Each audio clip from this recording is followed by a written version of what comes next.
A very warm welcome to my judicial officers. I, Manmeet Suri, HJS, again welcome you in this e-training module. On the previous issues we were discussing about law of bails, practice and procedure. क्या discuss किया हम लोगों ने? Definition of bells के बारे में discuss किया, object के बारे में डिस्कस किया, बेल को कंसीडर करने के लिए हमारे पास क्या आधार होने चाहिए, क्या नहीं होने चाहिए, इसके बारे में डिस्कस किया। पर्सनल अटेंडेंस ऑफ या personal custody of the accused के बारे में हमने डिस्कस किया। जो रेलेवेंट कंसीडरेशंस हो सकते हैं उसके आपराधिक इतिहास से संबंधित, साक्ष्यों को छेड़छाड़ करने से संबंधित, ये हमने डिस्कस किया। अब एक क्रॉस केसेस के बारे में बेल को कंसीडर करने में क्या कर सकते हैं हम, पैरिटी ऑफ बेल के बारे में क्या किया जा सकता है। जो नेक्स्ट लेवल है हमारा, अब यहां से हम शुरू करते हैं पार्ट 2, उसका हम शुरू कर रहे हैं। हमने बात की थी पिछले लेक्चर में, पिछली टॉपिक को डिस्कस करते हुए आपके सामने, कि the custody is must, the custody is must for the hearing of bail, यानी the actual custody is must for the hearing of bell.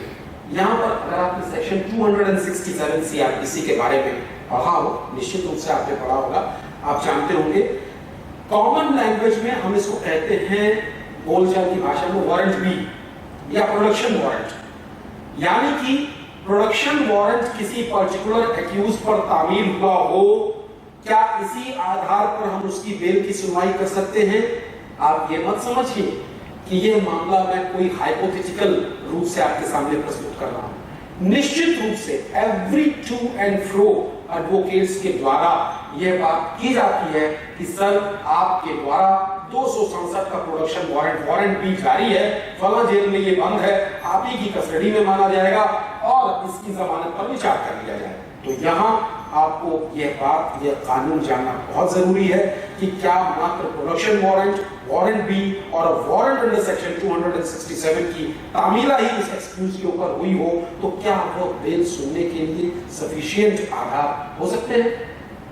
Mere issuance of production warrant under section 267 CRPC not sufficient to entertain bail application unless the accused is in the custody of the court. Only that court can consider and dispose of the bail application either under section 437 or under section 439 CRPC in whose custody the accused is for the time being, and where issuance or the production warrant under section 267 CRPC is not sufficient to deem the custody in the custody of that court. ये बात decide की गई Pawan Kumar Pandey versus state of UP 1997, CRLJ 2686 Allahabad high court. Number 2, Pramod Kumar versus Ramesh Chandra 1991, CRLJ 1063 honourable Allahabad high court. अब एक दूसरे level पे चलते हैं। एज अ जुडिशियल ऑफिसर, जो हमारे जूनियर डिवीजन के ऑफिसर्स यहाँ पर मुखातिब हैं मुझसे, और मैं उन ऑफिसर्स की भी बात कर रहा हूँ जो हमारे डायरेक्ट जजेस के ऑफिसर भी बैठे हुए, और बाकी हमारे एडीजेस जो हमारे बैठे हैं, सम्मानित प्रातःगण हमारे। Bail in economic offences requires different approach. अब आप सोचेंगे इकोनॉमिक ऑफेंसेस, आप जानते हैं कि जिलों में एसीजीएम फर्स्ट की अदालत या जहां पर सीजीएम नहीं है, एसीजीएम फर्स्ट नहीं है, वहां उनको इकोनॉमिक ऑफेंसेस की कोर्ट भी डेजिग्नेट किया जाता है ऑनरेबल हाई कोर्ट के द्वारा। तो क्या इकोनॉमिक ऑफेंसेस में हमारी अप्रोच क्या होनी चाहिए बेल की सुनवाई के दौरान? Economic offences constitute a class apart and need to be visited with a different approach in the matter of bail. The economic offence having deep-rooted conspiracies and involving huge loss of public funds needs to be viewed seriously and considered as grave offences affecting the economy of a country as a whole and thereby posing serious threat to the financial health of the country. यानी economic offence एक तरह के गंभीर अपराध की श्रेणी में आते हैं जो राष्ट्र की आर्थिक संपदा को नुकसान पहुंचाते हैं। इसलिए ऐसे मामलों को एक दृष्टिकोण, एक गंभीर दृष्टिकोण से ऐसे मामलों में जमानत को देखा जाना आवश्यक होगा। While granting the bill, economic offences की ही हम बात कर रहे हैं।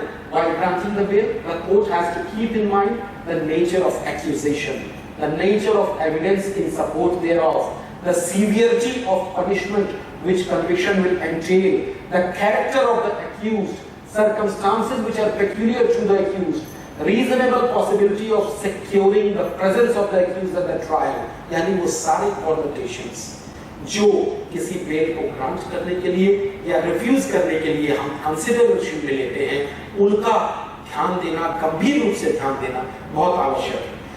इकोनॉमिक ऑफेंसेस की अगर हम बात करें तो इकोनॉमिक ऑफेंसेस इन जनरल पैरालांस अगर हम बात करें तो वो ऑफेंसेस जैसे एसेंशियल कमोडिटीज एक्ट 1955, आप अच्छी तरीके से जानते हैं ये एसेंशियल कमोडिटीज एक्ट 1955 के अंतर्गत किसी भी अपराध का गठन तब माना जाता है जब उसकी धारा 3 के अंतर्गत जारी किए गए कंट्रोल ऑर्डर्स का वायलेशन हुआ हो, तब वो धारा 7 के अंतर्गत यानी धारा 3/7 आवश्यक वस्तु अधिनियम के तहत दंडनीय अपराध की श्रेणी में आता है। अब ऐसे मामलों में आपके सामने ये भी मामला आ सकता है कि किसी एक पर्टिकुलर व्यक्ति के राशन देने में वहां के स्थानीय कोटेदार द्वारा अनियमितता बरती गई और वो 3/7 का ऑफेंस हो गया। आपके सामने ये भी आ सकता है कि एक व्यक्ति जो ढाबा चला रहा था वह घरेलू गैस का सिलेंडर यूज कर रहा था, जबकि उसे कमर्शियल गैस सिलेंडर यूज करना था और उसके द्वारा control order, concern control order का वायलेशन किया गया। यह भी 3/7 का ऑफेंस है। और यहां दूसरी तरफ मैं यहां बताते चलूं कि एफसीआई के गोडाउन से एक ट्रक निकली 600 बोरी अनाज लेकर, जिस बोरी पर एफसीआई लिखा हुआ था या राष्ट्रीय खाद्य वितरण प्रणाली के अंतर्गत मोहर लगी हुई थी, और वो सारी किसी आढ़त के व्यापारी के यहाँ पहुंच जाती है, तो ये भी एसेंशियल कमोडिटीज के अपराध की श्रेणी के अंतर्गत आता है। तो बट नेचुरल है, ऐसे अपराधों को आप विभिन्न दृष्टिकोण से सीरियसनेस उस मामले की दृष्टिगत रखते हुए उस पर विचार करेंगे। यही नहीं, जो फ्रॉड एंड मिसएप्रोप्रिएशन के भी ऑफेंसेस हैं वो भी इकोनॉमिक ऑफेंसेस की श्रेणी में आते हैं। आप जानते हैं कि धारा 409 में आजीवन कारावास के अपराध तक का दंड दिया गया है, परंतु ट्राइबल बाय मजिस्ट्रेट है, तो आप परिमाण को दृष्टिगत रखते हुए आप उसका विचार कर सकते हैं। ये बात मैं सेशन जजेस के लिए विशेष कर कह रहा हूं कि ऐसे मामलों को विचार करते समय नेचर ऑफ एक्यूजेशन और प्राइमा फेसी केस को जरूर अपने ध्यान में रखें। ये निमागंगा Prasad versus central bureau of investigation with in brackets 2013-7 SCC 466 में ये बात कही गई। और YS Jagan Mohan Reddy versus central bureau of investigation AIR 2013 supreme court 1933 में ये बात कही गई। नाउ दोनों लोगों के लिए आवश्यक है, हमारे जो जुडिशियल ऑफिसर्स हैं जूनियर डिवीजन के लिए, उनके लिए भी bail under UP control of Goonda act 1970। इसका कॉन्सेप्ट संभवतः आपके सामने ज्यादा ना आए, क्योंकि UP control of Goonda act एक ऐसा अधिनियम है जिसमें प्रमुखतः कार्यवाही करने के लिए उस जिले का डिस्ट्रिक्ट मजिस्ट्रेट या एम्पावर्ड किए गए एडिशनल डिस्ट्रिक्ट मजिस्ट्रेट ही सक्षम है, यानी कि वह किसी ऐसे व्यक्ति को जो कि गुंडा की श्रेणी के अंतर्गत धारा 3 के अंतर्गत आता है, उसको जिला बदल करने का आदेश दे सकते हैं, यानी एक्सटर्नमेंट ऑर्डर जारी कर सकते हैं। फिर आप पूछेंगे कि जुडिशियल मजिस्ट्रेट या एडीजेस का इसमें क्या, या हमारे एडिशनल सेशन जजेस का या सेशन जजेस का इसमें क्या रोल है? हाँ, यदि उस आदेश का वायलेशन करते हुए अगर कोई व्यक्ति पुनः उस जिले की सीमाओं में प्रवेश कर जाता है जिसको कि जिला बदल या एक्सटर्न किया गया था, तो या तो उसे फोर्सिबली एक्सटर्न किया जाएगा या 10/11 के अंतर्गत एक चिट एफआईआर कायम करते हुए एक कॉग्निजेबल ऑफेंस उसके विरुद्ध पंजीकृत किया जाएगा और ऐसे मैटर्स में आपके सामने जुडिशियल कोर्ट के सामने बेल प्रस्तुत होगी। तो आप ऐसे मामलों में क्या करेंगे? जो प्रैक्टिकल एस्पेक्ट है वो मैं आपसे शेयर कर रहा हूं। इस तरह के मामलों में जब हम गुंडा एक्ट के तहत अपनी बेल को कंसीडर कर रहे हैं, आपको एक काम करना चाहिए, उस एफआईआर चिट के साथ निश्चित रूप से वह जिला बदल किए जाने का या एक्सटर्नमेंट ऑर्डर धारा 3 सब क्लॉज 1 के अंतर्गत अवश्य लगा होता है, उस पर दृष्टिपात कर लें। दृष्टिपात करते ही आपको ये बात क्लियर हो जाएगी कि कितने ऑफेंस उसके विरुद्ध पंजीकृत थे, क्योंकि उसका उल्लेख उस पर्टिकुलर ऑर्डर में, डीएम के ऑर्डर में होता है। फिर आप अपनी फैक्ट्स एंड सर्कमस्टेंसेस के हिसाब से और ग्रेविटी ऑफ ऑफेंसेस के हिसाब से उस बेल को कंसीडर करेंगे। ये बात मैं आपसे शेयर करना चाहता हूं। ये बात, since the contravention of the section 3 of the act is punishable under section 10 of the 1970 act, which provides imprisonment up to the 3 years but not less than 6 months as such as per section 2 subclause 10 of the CRPC, procedure of warrant cases would apply, so the judicial magistrate has also jurisdiction to take cognizance of the offences under 1970 Act। हाँ, यहाँ पर निश्चित रूप से जब bell magistrate court से खारिज की जाएगी तो उसको आपके द्वारा सुना जाएगा, सेशन जजेस के द्वारा सुना जाएगा, हमारे एडिशनल सेशन जजेस के द्वारा सुना जाएगा। तो वहां पर भी जो मैंने कहा वही कंसिडरेशन हमारा लागू होगा। ये Mahipal versus state of UP 1998 within bracket 36 ACC 719 honourable Allahabad high court के द्वारा ये बात कही गई। अब एक बहुत मामला, महत्वपूर्ण मामला, bell under section 167 sub clause 2 CRPC when can be granted? Where charge sheet is not filed within a period of 60 or 90 days, आप जानते हैं 167 की रहता है, and the accused moves an application for being released on bail under section 167 subclause 2 proviso A of the CRPC and offers to furnish bail, he can be said to have availed of indefeasible right of being released on bail. Bail under section 167 when can be granted? If the application of accused moved under section 167 subclause 2 CRPC is erroneously rejected by the magistrate and the accused then approaches higher forum for the bail and the charge sheet is filed in the meantime, it does not extinguish the accrued right of the accused to be released on bail under 167 subclause 2 CRPC. Uday Mohan Lal Acharya versus the state of Maharashtra, it was a stalwart case। मैं आपसे आग्रह करूंगा कि इस case को जरूर पढ़ें, आपका 167 के संबंध में कॉन्सेप्ट काफी हद तक क्लियर होगा।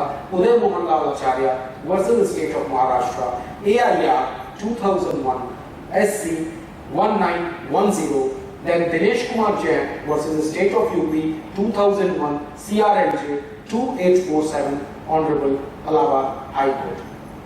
It is well settled that when an application for default bail is filed under 167 subclause 2 CRPC, the merits of the matter are not to be gone into। अब यहाँ पर कुछ पोस्टुलेट्स मैं 167 सबक्लॉज 2 के बारे में आपके सामने प्रस्तुत कर रहा हूँ। वो ये है कि बहुत सिंप्लीफाई कर दीजिए इन चीजों को, आपके सामने एक मैटर बहुत क्लियर आपके सामने आ जाता है। वो ये है कि 167 की बेल आप कब सुन सकते हैं। कुछ प्रिंसिपल्स हैं इसके। नंबर 1, 60 और 90 दिन का जो पोस्टुलेट्स है उसको अपने दिमाग में बिल्कुल क्लियर कर लीजिए। यानी विदिन कस्टडी 60 दिन के अंदर कुछ मामलों में चार्जशीट आनी चाहिए 10 साल से कम में, और 90 दिन में चार्जशीट आनी चाहिए। यदि स्टिपुलेटेड पीरियड के अंतर्गत चार्जशीट नहीं आई है तो यदि अपने आप 167(2) का पावर, डिफॉल्ट बेल का पावर आपके पास नहीं आ जाता कि आप उसको बेल पर रिलीज कर देंगे, वहां पर क्या आवश्यक है, वह अक्यूज्ड बेल एप्लीकेशन आपके सामने प्रस्तुत करे और यही नहीं, वो बेल एप्लीकेशन प्रस्तुत करने के साथ साथ सिक्योरिटीज भी फर्निश करने के लिए रेडी हो, तब आप 167 की बेल का आप सुनवाई कर सकते हैं और उसको डिसाइड कर सकते हैं। जहां पर डिफॉल्ट बेल को डिसाइड करते समय मेरिट्स में हम नहीं जाएंगे, ये टेक्निकल ग्राउंड की बेल है और ऐसे समय में आप उसको डिफॉल्ट बेल कंसीडर करते हुए ही उसका निस्तारण करेंगे। कभी कभी आपके सामने ये भी मौका आता है कि 93वें दिन, 93, 95 या 100th डे आपके सामने चार्जशीट आ गई। चार्जशीट पर आपने दर्ज रजिस्टर हो या संज्ञान लेने का, आपने प्रसंज्ञान लेने का आदेश कर दिया और फिर उसके 3-4 दिन बाद या नेक्स्ट डे आपके सामने बेल प्रस्तुत होती है कि साहब ये तो 90 दिन के बाद आई है। यहां पर उनका राइट अक्रू नहीं करता है। जब 90 दिन चार्जशीट नहीं आई थी और या चार्जशीट नहीं आई थी, चार्जशीट प्रस्तुत होने से पूर्व जब अपने इस राइट का प्रयोग अक्यूज्ड करेगा कि is ready to file the bail application and is ready to furnish the securities, तब जाके वो उसके लिए एंटाइटल्ड होगा। इसको Pragya Singh Thakur versus state of Maharashtra 2011-10 SCC 445 में कहा गया और union of India versus Azeem Razi 1995 4 SCC 190 में कहा गया। Next, 60 days relevant for the default bill under 167(2) subclause A(1).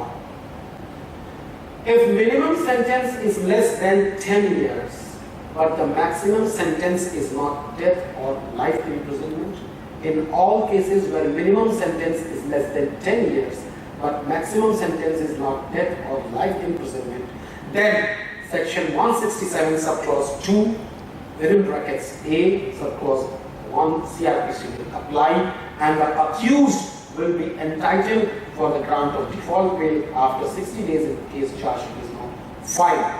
Rakesh Kumar Paul versus the state of Assam, AIR 2017, Supreme Court 3948, 3 judges bench, and Rajiv Chaudhary versus the state of NCT of Delhi, AIR 2001, Supreme Court 2369.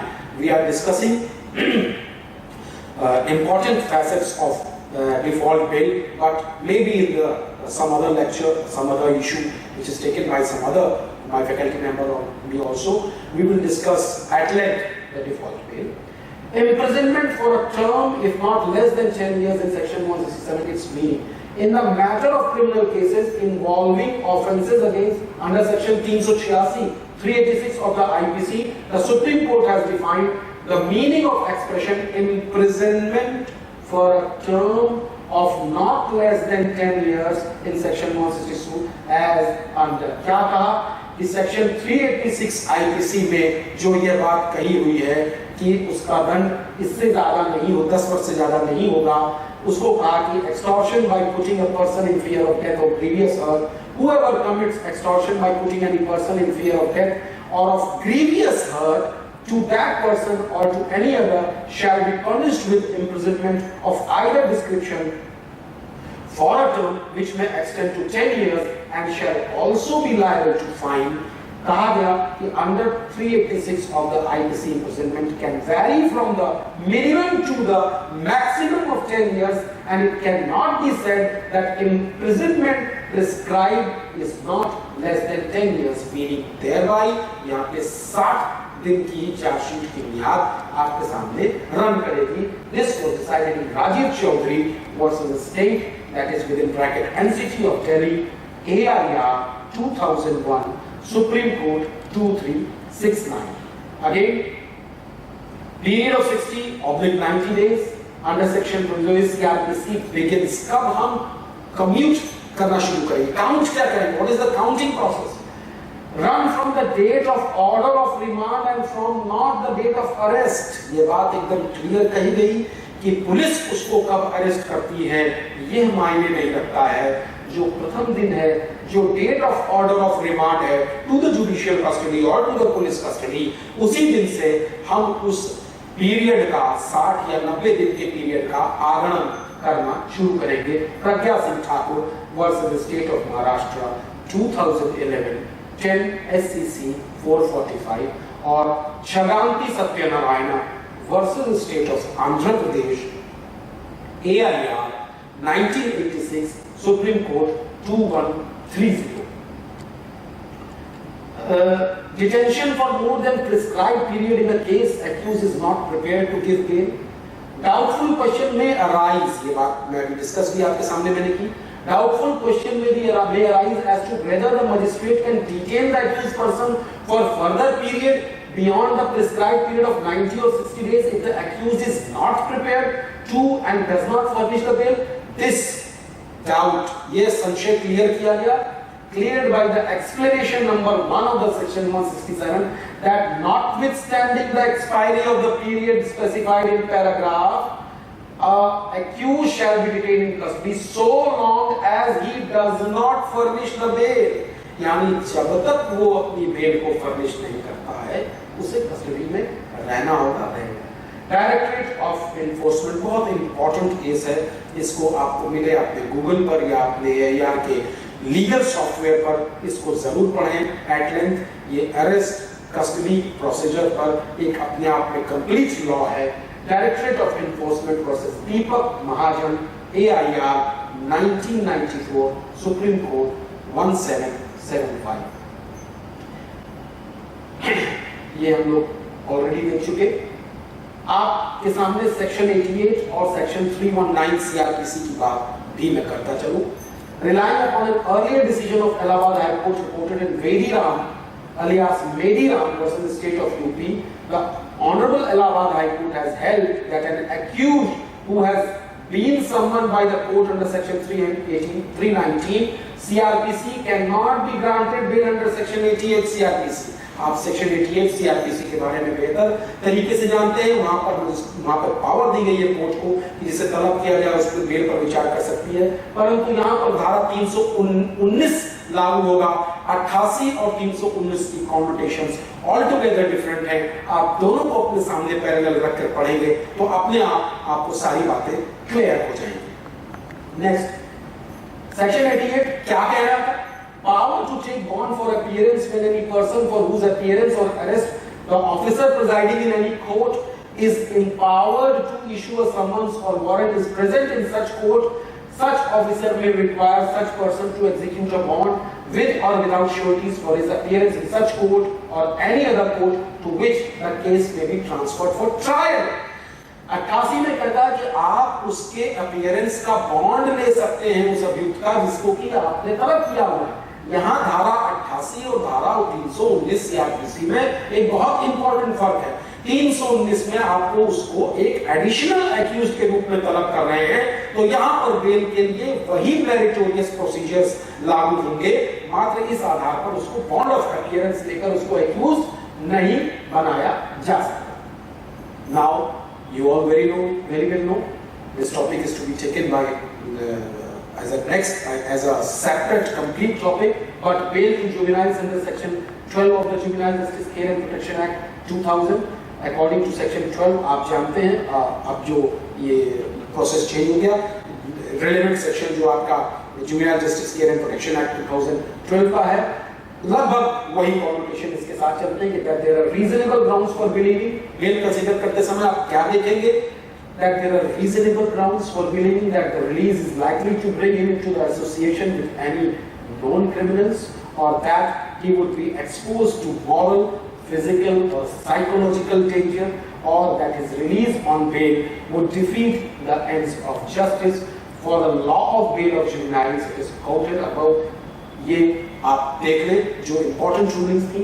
ये Jaswant Kumar Saroj versus the state of UP 2008 within brackets 63 ACC 190 Allahabad and Sanjay Chaurasia versus the state of UP 2006 within brackets 55 SCC 480. Now it is important. मैं एक topic को भी आपके सामने clear करते हुए लेके चलना चाहता हूँ. प्रयास किया है कि जो प्रैक्टिकल जो टॉपिक अलॉटेड था कि law of bails practice and procedure, उसमें हम ज्यादा से ज्यादा ऐसे मामलों का समावेश करते चले जो हमारे मजिस्ट्रेट्स के सामने या हमारे एडिशनल सेशन जजेस के सामने ये बातें आती रहती हैं.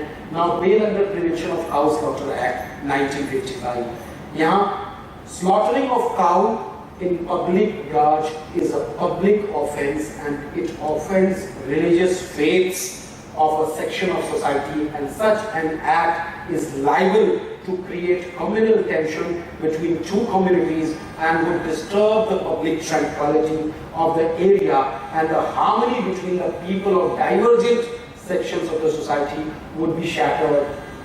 Bail under Prevention of Cow Slaughter Act of cutting cows and calves pertains to the disturbance of public order. Such incidents are not only law and order problems, but the detention of the accused in the provision of the National Security Act has also been upheld by the Honorable Allahabad High Court. तो गंभीरता पूर्वक विचार करना चाहिए। जो important इसके साथ cases दिए हुए हैं, Naim versus DM Agra 2003 within brackets 47 ACC 185 Allahabad, then Daddu versus the state of UP 2002 within brackets 45 ACC 1085 Honorable Allahabad High Court. Interpreting the provisions of section 5 and 8 of the UP Prevention of the Cow Slaughter Act 1955, it has been held by the Allahabad High Court that there is nothing in the act prohibiting the preparation of cow slaughter and the transportation of bullocks is not an offence punishable in the act. आप इस बात को differentiate करना सीखें. Transportation of the cow slaughter material and the cruelty to animals act, इन दोनों के बीच का differentiation आप cow slaughter के offences के अंतर्गत करें. ये बाबू वर्सेस स्टेट एक बहुत important judgment था. Babu versus state of UP 1991 ACC 110 Allahabad, where the accused was found sitting by the side of the flesh and the bone of slaughtered cow with axe, knife, wood and legs of the cow. The slaughtering of the cow was found proof, यानी prima facie अगर इस तरह की तथ्य आपके सामने प्रथम सूचना रिपोर्ट में या केस डायरी में आते हैं, तो ये एक prima facie sufficient होगा इस बात को जानने के लिए कि cow slaughtering हुई है. Shafiq versus the state of UP 1996 ACC within bracket SUM 39, that is Allahabad, Honorable Allahabad High Court. जमानतों को निस्तारित करते समय आपके सामने ये भी एक महत्वपूर्ण प्रश्न कभी-कभी हमारे बचाव पक्ष के अधिवक्ता या डिफेंस काउंसिल्स रेज कर सकते हैं, और वो क्वेश्चन है plea of sanction. Prosecution sanction जो रेलेवेंट एक्ट्स के हिसाब से सीआरपीसी में धारा 197 या अगर कोई और जैसे धारा 15 है, धारा 12 है, एसेंशियल कमोडिटीज एक्ट के तहत या प्रिवेंशन ऑफ करप्शन एक्ट है, क्या जमानत पर विचार करते समय उसके सैंक्शन का, प्रोसिक्यूशन सैंक्शन का विचार किया जा सकता है या नहीं किया जा सकता? इस पोस्टुलेट को बहुत क्लियर किया. Plea of sanction can be raised only at the time of taking cognizance of the accused offense and not against thereof the offense and not against the registration of the FIR, investigation, arrest, submission of police report under section 173 2 CRPC. इसको discuss किया गया state of Karnataka versus Pastor P. Raju AIR 2006 supreme court 2825. यहाँ पर चूंकि prosecution sanction से related एक separate बहुत बृहद टॉपिक है, उसको डिस्कस किया जा सकता है, लेकिन एक छोटी सी बात आपसे शेयर करना मैं जरूरी समझता हूँ. आप ऐसे किसी भी मामले में, चाहे वो लोक सेवक से संबंधित मामले हो जिसमें धारा 197 के तहत प्रोसिक्यूशन सैंक्शन की जरूरत होती है, 153A 153B से संबंधित प्रकरण हो जहां पर स्टेट गवर्नमेंट या डीएम के प्रोसिक्यूशन सैंक्शन की जरूरत होती है, धारा 3/25 आर्म्स एक्ट की बात करें जहां पे धारा 39 के तहत प्रोसिक्यूशन सैंक्शन की जरूरत होती है, या हम ऐसे मामलों की बात करें जैसे एक्सप्लोजिव सब्सटेंसेस एक्ट, आपराधिक विस्फोटक पदार्थ अधिनियम, विस्फोटक पदार्थ अधिनियम की धारा 7 के अंतर्गत प्रोसिक्यूशन सैंक्शन की जरूरत हो, तो यहाँ पर सब जगह कृपया करके मेरा ये कहना है स्टैट्यूट को बार-बार पढ़ें, प्रोविजंस को बार-बार पढ़ें, आपको ये बात क्लियर होगी कि प्रोसिक्यूशन सैंक्शन की स्टेज कौन सी है या किस स्टेज पर कह रहा है. यहाँ ये अपनी बात को और स्पष्ट करने के लिए मैं कहना चाहता हूँ कि कुछ एक ऑफेंसेस में जैसे धारा 3/25 या 197 से संबंधित अपराधों को ले लें, तो वहां पर at the time of taking cognizance उसका प्रोसिक्यूशन सैंक्शन होना आवश्यक है। परंतु जहां पर धारा एक्सप्लोजिव सब्सटेंसेस एक्ट की बात कर रहे हैं वहां पर लिखा है the prosecution sanction is needed, यानी कि no trial shall commence in the absence of prosecution sanction. और ट्रायल कब कमेंस होता है आप बेहतर तरीके से जानते हो, चार्ज के फ्रेम के साथ साथ ही हम ट्रायल कमेंस की बात करते हैं, यानी चार्ज फ्रेम होते समय भी अगर एक्सप्लोजिव सब्सटेंसेस एक्ट के अंतर्गत आपके सामने अगर प्रोसिक्यूशन सैंक्शन आ जाता है तो न्यायालय उस पर विचार करेगी। यहां पर बेल को डिस्कस करते हुए हमें सिर्फ बताना ये बातें इसलिए आवश्यक था कि बेल को डिस्कस करते समय आप अगर आपके सामने आरोप पत्र उस समय तक नहीं आया है तब तक प्ली ऑफ प्रोसिक्यूशन सैंक्शन को हम उतना मतलब उसको नजरअंदाज हम कर सकते हैं, हम मेरिट्स पर ही आगे चलेंगे। यह एक अपने आप में रीजन उस समय एफआईआर रजिस्ट्रेशन के सामने नहीं या फिर सुनने के समय ये एक आधार नहीं हो सकता कि जमानत दे दी जाए। State of Karnataka versus castor P Raju, AIR 2006, supreme court 2825। ये प्रोसीजरल लॉ है, आप जानते हैं। Release order issued by magistrate, that is rule 63A और 63B, दोनों पढ़ लें आप। GR क्रिमिनल में दिया हुआ है, when an order for the release of a prisoner on bail or otherwise is issued by a magistrate or court, he shall see that it is entered in a PN notebook and sent to the Nazir Sadar by the time prescribed by the district magistrate in this behalf, so as to reach to the jail ordinarily not later than 4 p.m. in winter and 5 p.m. in summer. A release order should in no case be made over to a private person for the delivery to the jail authorities. Now, अभी हम गुंडा act की बात कर रहे थे, cow slaughter अधिनियम की बात कर रहे थे, अब हम एनडीपीएस एक्ट के बारे में बात करते हैं। NDPS act although it is a separate subject, वहां पर भी हम बेल को डिस्कस करेंगे, लेकिन यहां पर हम चाहते हैं कि आप एक बर्ड्स आई व्यू ले लें कि एनडीपीएस के मामलों में क्या होना है। 37 सेक्शन इंपॉर्टेंट है। The following twin conditions prescribed under section 37 of the NDPS Act 1985 must be fulfilled before the grant of bail to an accused of offence under the said Act.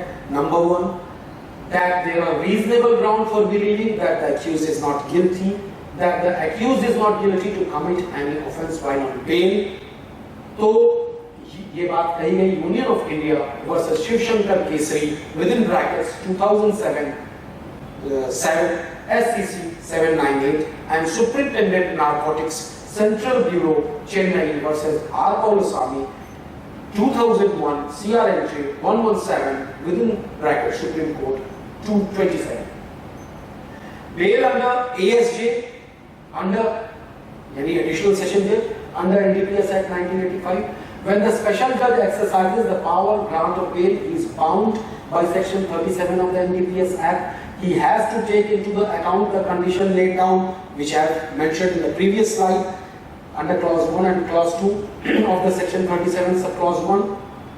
He can release a person on bail under the section. The other conditions laid down in section 37 will also apply. Him intends to grant bail in such a case. This was decided in Union of India versus Ratan Malik within brackets 2009 SCC 624/27. Abdul अजीज, यहाँ एक चीज बहुत important है। आप जानते हैं कि NDPS के अंतर्गत किन्हीं भी अपराधों को हम उनकी रिकवरी के आधार पर दो श्रेणियों में बांट देते हैं, या इनफैक्ट 3 श्रेणियों में बांट देते हैं। रिकवरी के आधार पर हम उनको small quantity, intermediate quantity and commercial quantity में बांटते हैं। यूजुअली स्मॉल क्वांटिटी का जो मैटर था वो मजिस्ट्रेट कोर्ट्स के सामने प्रस्तुत होता है। तो ऐसे मामले में हमारे सामने एक बहुत ही इंपॉर्टेंट ऑनरेबल हाई कोर्ट का जजमेंट है, जिसको कि जो Abdul Aziz versus the state of UP on 22 March 2002 में डिसाइड किया गया। In view of the above provision, the offence alleged to have been committed by the magistrate is a bailable offence। इस offence में कहा गया, इस judgment में कहा गया Accordingly, it is decided that the offence committed by the petitioner is a bailable offence. The learned session judge is directed to dispose the bail application of the petitioner, considering the offence committed by the petitioner as a bailable offence in the light of the provision of section 436 of CRPC.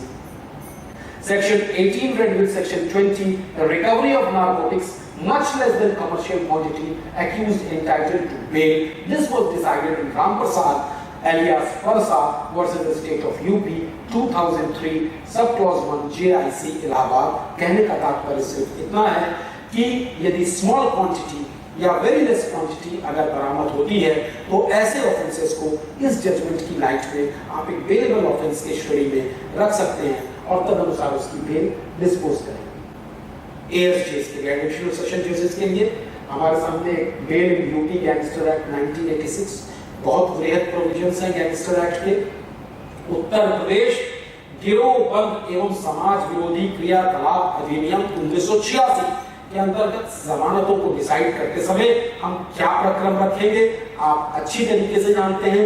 जब हम जमानत को decide करते हैं UP gangster act में एक important चीज ये है जो कि नोटिफिकेशन के जरिए एक्ट या स्टैट्यूट में तो नहीं दिया हुआ है, लेकिन नोटिफिकेशन और शासन के राज्य सरकार के शासनादेशों के आधार पर गैंग चार्ट बनाने की प्रक्रिया को रखा गया है। गैंग चार्ट हमारे उस पर्टिकुलर ऑफेंडर या एक्यूज्ड के द्वारा कारित किए गए अपराधों को दिखाता है उस गैंग चार्ट में, और कौन कौन से अभियुक्त ने मिलकर कौन कौन से अपराध कारित किए हैं वो गैंगस्टर अधिनियम की परिधि के अंतर्गत वो गैंग चार्ट दिखाता है। और गैंगस्टर एक्ट के अंतर्गत यदि हम बेल कंसीडर करते हैं तो हमें सेक्शन 19 सब क्लॉज 4 की तरफ ध्यान आकृष्ट करना आपका आवश्यक हो पड़ता है। Notwithstanding anything contained in the code, no person accused of an offence punishable under this act or any rule made thereunder shall, if in custody, be released on bail or on his own bond unless the public prosecutor, यानी public prosecutor को opportunity देनी आवश्यक है। और दूसरी, where the public prosecutor opposes the application, the court is satisfied that there are reasonable grounds for believing that he is not guilty of such offence and that he is not likely to commit any offence further. Now, Prevention of Corruption Act के बारे में चीजों को खत्म करते हुए जितनी चीजों को कोशिश की थी समाप्त करते हुए कर सकता हूं। आप अपनी क्वेरीज को बाद में भी पोस्ट कर सकते हैं, हमारे जो ऑथराइज मेल आईडीज आपको दी जाएंगी उन पर पोस्ट कर सकते हैं। बेल से रिलेटेड हम आप मिल के आगे भी कालांतर में जो भी आपकी प्रॉब्लम्स है उसको डिसाइड करते समय डिस्पोज करते समय करते रहेंगे। स्थानीय तौर पर आपके पास बेल को ऑर्डर को लिखने की अपॉर्चुनिटी आपके जो ट्रेनिंग नोडल ऑफिसर्स हैं उनको उनके सामने उनको प्रस्तुत करने की दी जाएगी। निश्चित रूप से आपके पास लाइव अपॉर्चुनिटी है अपने जिले में रहते हुए जो अपने सीनियर्स हैं आप कंटिन्यूअस उनके टच में रहिए, उनके बेल ऑर्डर्स को पढ़िए, उनको ध्यान दीजिए। बड़ी मेहनत से ये चीजें निकल कर आती हैं, उनके बारे में उनसे डिस्कशन कीजिए अपने सीनियर ऑफिसर्स से, आपको निश्चित रूप से काफी चीजें क्लियर होती जाएंगी। Bail under prevention of corruption act 1988 को डिस्कस करते हुए कहा गया कि apart from other relevant considerations, some of the consideration for grant और refusal of bail for the offences against Prevention of Corruption Act would be whether or not the ingredients of Section 5 Act are fulfilled. कौन सी ingredients है Section 5 के? A. Abuse of position as public servant. क्या आपने उसमें परिस्थिति का दुरुपयोग किया है उस लोक सेवक ने? Number 2. Obtaining for himself or another any valuable thing or peculiar advantage. उस परिस्थिति का दुरुपयोग करते हुए उसने किसी उत्कोच को या किसी ऐसी चीज को अपने लिए ग्रहण किया है और क्या ये करप्ट और इलीगल मींस के द्वारा ग्रहण की गई है। इन पॉइंट्स ऑफ कंसिडरेशन को बेल को डिस्पोज ऑफ करते समय आपको अपने संज्ञान में लेना अत्यंत आवश्यक है।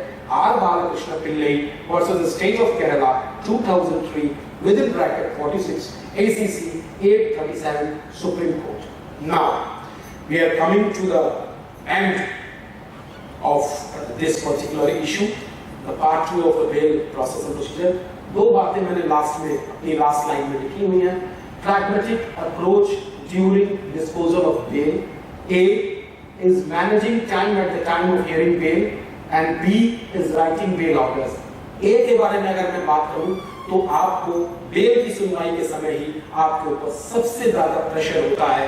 आप निश्चित रूप से अपने बेल अपने उस टाइम को, उस मिसलेनियस टाइम को अपने हिसाब से मैनेज कीजिए। मैनेज करने के लिए आपको किया गया है, जिन मामलों में खाली रिपोर्ट मंगानी हो उन्हें आप अलग रखिए, 156(3) के मामलों को अलग रखिए, बेलेबल ऑफेंसेस के मैटर्स को अलग रखिए, नॉन बेलेबल जो खारिज होने वाले मैटर्स हैं उन्हें अलग रखिए, नॉन बेलेबल जो कंसिडरेबल मैटर्स हैं जिन पर आपको बहस सुननी है वो अलग रखिए, और उनको अपने क्रम के हिसाब से, अपनी क्रोनोलॉजी के हिसाब से जो आप डिसाइड करते हैं उनके हिसाब से आप अपने सामने प्रस्तुत करवाइए कोर्ट मुहर्रिर या कोर्ट के अहलमत के द्वारा। आप निश्चित रूप से जानेंगे कि आपका टाइम मैनेजमेंट इतना प्रॉपर हो गया है, आपकी बेल एप्लीकेशंस या मिसलेनियस एप्लीकेशंस की जो प्रस्तुतिकरण वो इतना आसान हो गया है कि आप निरंतर रूप से फ्लो ऑफ स्ट्रीम की तरह अपने मामलों को निस्तारित करते जाएंगे। लास्ट में कह रहा हूँ, राइटिंग बेल ऑर्डर, निरंतर अपने सीनियर ऑफिसर्स के संपर्क में रहिए, अपने परम आदरणीय, अपने आदरणीय जनपद न्यायाधीश के से निश्चित रूप से वार्ता करते रहिए, उनसे पूछते रहिए, अपने चीफ जुडिशियल मजिस्ट्रेट से बात करते रहिए और उनके बेल ऑर्डर्स को आप ध्यान से देखते रहिए। मेरी आपको बहुत बहुत शुभकामनाएं हैं। आप निरंतर अच्छा काम करेंगे। आपको कोई भी बेल पर अगर किसी प्रकार की क्वेरी होगी तो आप सेपरेटली अपना बेल पर जो ऑथराइज बेल है वहां पर पूछ सकते हैं। आपका दिन शुभ हो, आपका जीवन शुभ हो, आप पूरी तरीके से सेफ रहें। Be safe, be secure. Thank you for